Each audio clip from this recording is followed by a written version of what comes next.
Assalamualaikum warahmatullahi wabarakatuh. Perkenalkan, kami dari kelompok 5 yang beranggotakan saya sendiri, Intan Wahyu Indriani dengan NIM 207190030 dan rekan saya Novi Syaniahwati dengan NIM 207190091 dengan dosen pengampu Bapak Nanang Nopriadi MPD. Baiklah, di video kami kali ini kami akan menjelaskan tentang topik sistem hormon. Nah, sebelum masuk ke materi, kami akan membahas terlebih dahulu aplikasi yang digunakan dalam membuat PowerPoint dan mengedit video dalam pembelajaran ini. Oke, langsung saja. Yang pertama, di sini kami menggunakan aplikasi Microsoft PowerPoint yang ada di laptop atau komputer kita.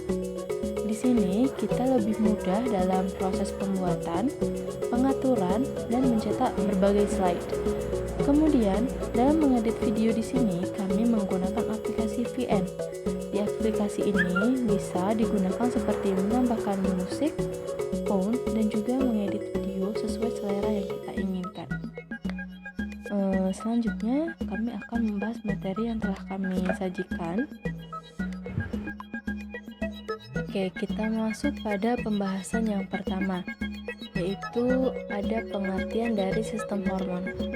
Teman-teman pada tahu nggak sih apa itu sistem hormon?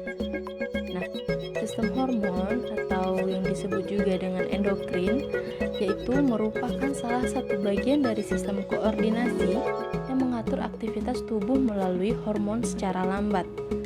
Nah, kelenjar endokrin yaitu merupakan suatu kelenjar yang memproduksi hormon. Kelenjar ini mengeluarkan hasil sekresinya atau hormon ke dalam aliran pembuluh darah dan bereaksi pada target sel melalui respon biologi.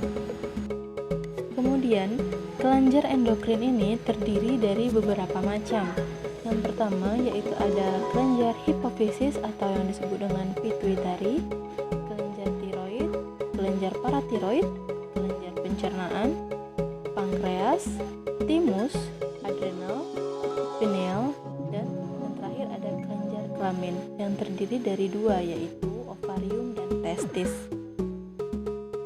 Oke, yang pertama di sini saya akan menjelaskan kelenjar hipofisis atau pituitari.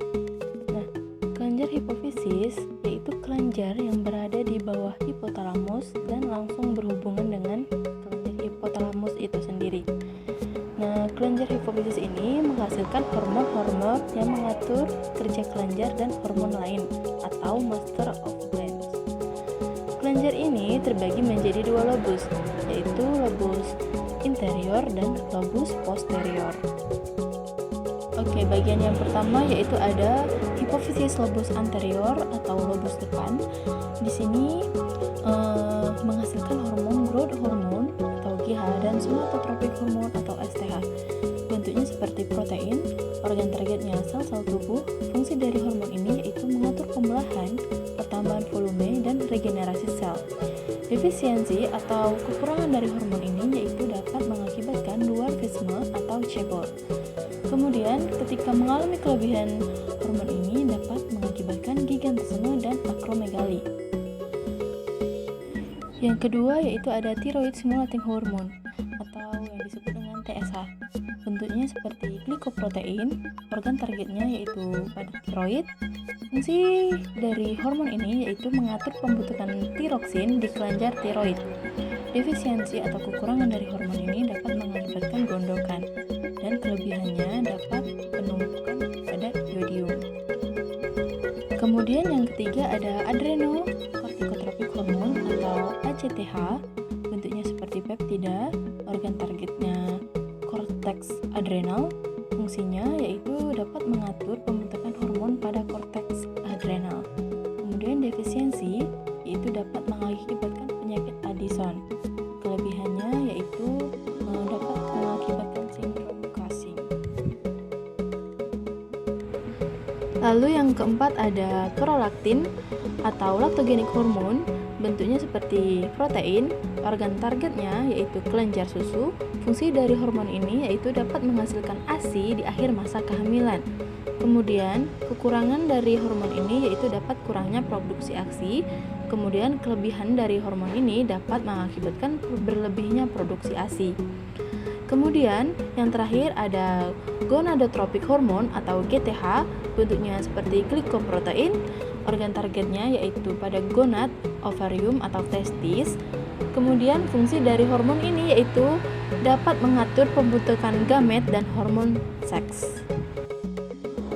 Gonadotrophic hormone atau GTH pada perempuan ini menghasilkan hormon follicle stimulating hormone FSH dan luteinizing hormone atau LH. Bentuknya seperti glikoprotein, organ targetnya yaitu ovarium. Fungsi dari FSH ini yaitu dapat mengatur perkembangan folikel ovarium dan hormon estrogen. Defisiensi dari FSH yaitu dapat mengalami kemandulan. Kemudian kelebihannya yaitu dapat mengalami kanker atau tumor ovarium. Kemudian fungsi dari LH atau luteinizing hormone yaitu dapat menstimulasi ovulasi bersama hormon estrogen dan pembentukan progesteron. Defisiensi atau kekurangan dari hormon ini yaitu dapat mengakibatkan menstruasi berlebihan, mudah luruhnya dinding rahim. Kemudian kelebihannya yaitu terlambatnya menstruasi dan kuatnya dinding rahim. Kemudian gonadotrophic hormone atau GTH pada laki-laki, hormon yang dihasilkan yaitu ada follicle stimulating hormone atau FSH dan interstitial cell stimulating hormone atau ICSH. Bentuknya seperti glikoprotein, organ targetnya yaitu pada testis. Fungsi dari FSH pada laki-laki ini yaitu mengatur spermatogenesis pada tubulus seminiferus dan sel Sertoli. Kemudian defisiensi atau kekurangan dari hormon ini yaitu dapat mengalami kemandulan. Kemudian kelebihannya yaitu dapat mengakibatkan kanker atau tumor testis. Kemudian fungsi dari ICSH yaitu dapat menstimulasi sel didik testis untuk menghasilkan hormon testosteron. Defisiensinya yaitu dapat mengakibatkan tidak munculnya ciri kelamin sekunder, dan kelebihannya yaitu munculnya ciri kelamin sekunder secara berlebihan. Bagian yang kedua yaitu ada hypophysis lobus intermediate atau lobus tengah. Hormon yang dihasilkan yaitu melanocyte stimulating hormone atau MSH, bentuknya seperti peptida, organ targetnya yaitu pada kulit. Fungsi dari hormon ini yaitu meningkatkan pigmentasi dengan bulir atau butir melanin pada kulit.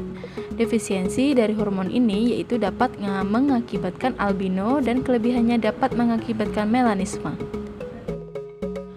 Kemudian yang terakhir yaitu ada hypophysis lobus posterior atau lobus belakang.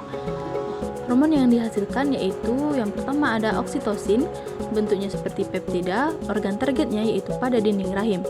Fungsi dari hormon ini yaitu dapat membantu kontraksi dinding rahim saat kelahiran. Kemudian defisiensi atau kekurangan hormon ini dapat mengalami kesulitan dalam melahirkan dan menghasilkan ASI. Kelebihan dari mempunyai hormon ini yaitu mengurangi ekstensibilitas dan elastisitas otot. Lalu yang terakhir ada antidiuretik hormon atau vasopressin, bentuknya seperti peptida, organ targetnya yaitu pada tubulus contortus distal. Fungsi dari hormon ini yaitu dapat mengatur permeabilitas tubulus dan reabsorpsi air. Defisiensi dari hormon ini yaitu dapat mengakibatkan diabetes insipidus dan kelebihannya dapat mengakibatkan sedikit urin. Oke, selanjutnya setelah kita mengetahui kelenjar hipofisis tadi, kita akan membahas kelenjar yang selanjutnya yaitu ada kelenjar tiroid dan paratiroid. Apa sih kelenjar tiroid sama paratiroid itu? Nah, kelenjar tiroid yaitu merupakan kelenjar gondok yang terletak di depan trakea dan di bawah jakun. Sedangkan kelenjar paratiroid yaitu kelenjar anak gondok yang berjumlah 4 buah dan menempel di belakang kelenjar tiroid tadi. Nah, kelenjar tiroid ini menghasilkan hormon triiodothyronin atau T3, tiroksin, T4, dan kalsitonin. Sedangkan kelenjar paratiroid menghasilkan paratormon atau PTH. Kemudian di sini ada mekanisme pembentukan tiroksin. Yang pertama yaitu TSH dari kelenjar hipofisis yang telah dijelaskan di awal dapat merangsang pembentukan tiroksin di kelenjar tiroid. Kemudian yang kedua Triiodothyronin atau T3 menggunakan iodium dalam tubuh untuk membentuk tiroksin. Efek defisiensi dan kelebihan hormon yang dihasilkan kelenjar tiroid dan paratiroid ini yaitu yang pertama ada hormon triiodothyronin dan tiroksin. Defisiensinya yaitu dapat mengakibatkan kretinisme dan mixederma. Kemudian kelebihan dari hormon ini yaitu dapat mengalami gondokan dan Graves' disease. Lalu yang ketiga ada hormon kalsitonin. Defisiensinya yaitu defisiensi zat besi dan kelebihannya dapat mengakibatkan turunnya kadar kalsium darah. Yang terakhir ada hormon paratohormon. Defisiensinya yaitu tetani dan kejang otot. Kelebihannya dapat mengakibatkan tulang rapuh dan batu ginjal. Kemudian yang ketiga ada kelenjar timus. Nah, kelenjar timus yaitu merupakan kelenjar yang terletak di depan percabangan atau bifurkasi trakea dan berdiri dari dua lobus. Kelenjar timus bertugas sebagai kelenjar yang mengatur pertumbuhan dan sistem imun. Kelenjar timus berukuran besar ketika anak-anak dan remaja dan mengecil ketika dewasa. Hormon yang dihasilkan dari kelenjar timus ini yaitu adalah timosin, berfungsi untuk merangsang kerja sel limfosit T. Fungsi dari kelenjar timus yang pertama yaitu mengaktifkan hormon pertumbuhan, yang kedua mengurangi aktivitas kelenjar kelamin, dan yang terakhir membentuk sistem imun. Kemudian yang keempat yaitu ada kelenjar pencernaan. Kelenjar pencernaan ini terdiri dari kelenjar lambung dan kelenjar usus. Yang pertama ada kelenjar lambung. Nah, kelenjar lambung ini terdapat pada dinding lambung. Kemudian, kelenjar ini menghasilkan hormon gastrin yang memacu pembentukan getah lambung pada daerah fundus lambung. Yang kedua, ada kelenjar usus yang terdapat pada dinding usus. Kelenjar ini menghasilkan hormon berupa hormon kolesitokinin dan skretin. Hormon CCK atau kolesitokinin ini berfungsi sebagai perangsang kelenjar empedu untuk mengeluarkan cairan empedu. Kemudian, hormon SCT atau skretin berfungsi sebagai perangsang pankreas dalam menghasilkan getah pankreas. 5. Kelenjar pankreas. Pankreas adalah kelenjar ganda yang tersusun atas kelenjar endokrin berupa pulau Langerhans dan kelenjar eksokrin berupa sel-sel asinar yang menghasilkan getah pankreas. Pulau Langerhans menghasilkan hormon glukagon pada sel, sedangkan hormon insulin pada sel B. Menjadi hormon glukagon dan insulin adalah hormon yang bekerja secara metagonis. Keduanya berfungsi untuk mengatur metabolisme glukosa dalam tubuh. 6.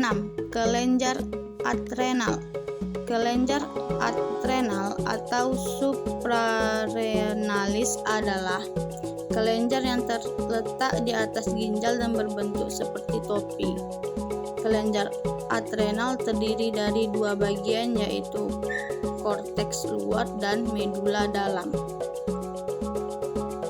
Kelenjar pineal.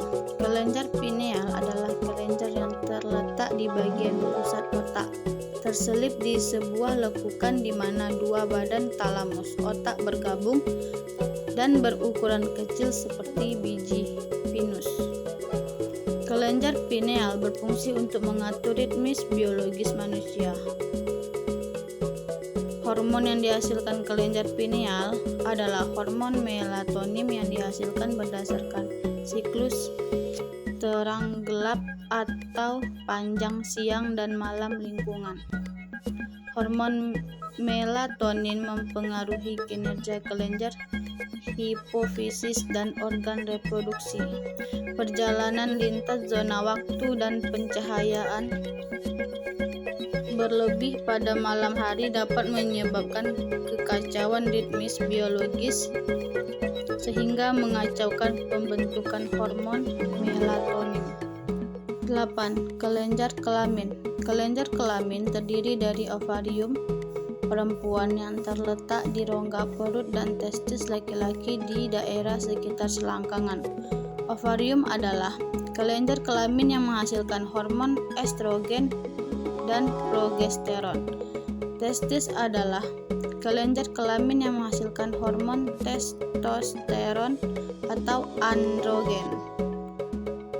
Demikianlah teman-teman hasil penjelasan dari kelompok kami. Apabila terdapat kesalahan kami mohon maaf karena kami adalah seorang pelajar dan masih banyak untuk belajar. Saya akhiri, wallahu muwaffiq ila aqwamit thoriq. Wassalamualaikum warahmatullahi wabarakatuh.